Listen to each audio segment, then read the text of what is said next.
ദിവസവും കാശ്മീരിൽ പോയി വന്നവരെന്നോട് പറഞ്ഞിരുന്നു, നിങ്ങളെന്താ കാശ്മീർ കാണാത്തത്, എത്ര മനോഹരമാണ്. പക്ഷേ ഇന്നലെ കാശ്മീരിൽ നിന്ന് നമ്മൾ കേട്ടത് സ്വർഗത്തെ നരകമാക്കുന്ന ഒരനുഭവമാണ്. ഒരുപാട് നിരപരാധികളായ മനുഷ്യന്മാരെ ഒരുപാട് ഭീകരവാദികൾ ചേർന്ന് കൊന്നൊടുക്കിയിരിക്കുന്നു എന്നുള്ളൊരു ദുഃഖവാർത്ത. ഒരു മനുഷ്യകുലത്തെ കൊന്നൊടുക്കിയതിന് സമാനമായ കൊലപാതകം. ഈ നിരപരാധികൾ എന്ത് പിഴച്ചു? മതവും ജാതീയതയുമെല്ലാം തലക്ക് പിടിക്കുമ്പോൾ മനുഷ്യനിൽ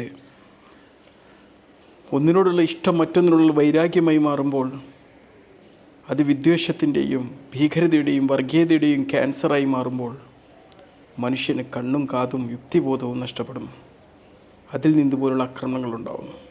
മനുഷ്യനല്ലാതായി മാറുന്നു. മനുഷ്യൻ മൃഗമായി മാറുന്നു. അവിടെ ആക്രമണം നടത്തിയത് മനുഷ്യരല്ല, മൃഗങ്ങളാണ്.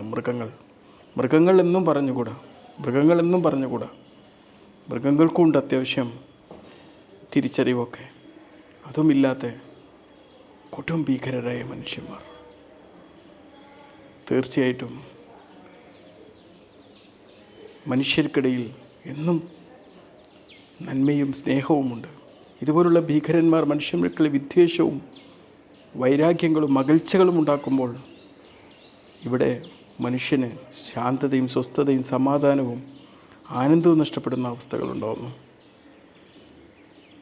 നമുക്കിടയിലൊക്കെ ഏതാനും മനുഷ്യന്മാർ കാട്ടിക്കൂട്ടുന്ന ഇതുപോലുള്ള വർഗീയതയുടെയും വിഭാഗീയതയുടെയും ഭീകരതയുടെയും രംഗങ്ങളുടെ പേരിൽ നമുക്കിടയിലെ സൗഹൃദങ്ങൾ അസ്തമിക്കരുത്. നമുക്ക് നമ്മുടെ രാഷ്ട്രവും മതവും എല്ലാം ആത്മീയത വളർത്താനാണ്. ആത്മാവിൻ്റെ ശാന്തിക്ക് വേണ്ടിയാണ്, ആത്മാവിൻ്റെ സമാധാനത്തിന് വേണ്ടിയാണ്. ഒരധികാരത്തിന് വേണ്ടിയല്ല, ഒരു പദവിക്ക് വേണ്ടിയല്ല. സ്വസ്ഥമായി ജീവിതകാലം മുഴുവൻ കഴിച്ചു കൂട്ടാൻ വേണ്ടിയുള്ള സ്വസ്ഥതയുടെ എനർജി കിട്ടാൻ വേണ്ടിയാണ്. ഒരു കാരണവശാലും നമ്മുടെ ഹൃദയങ്ങളിൽ വർഗീയതയുടെയോ ഭീകരതയുടെയോ ഒരു ചെറിയൊരംശം പോലും വരാൻ പാടില്ല. അതെല്ലാം നമ്മെ ഇല്ലാതാക്കും, നമ്മെ മനുഷ്യനല്ലാതാക്കും.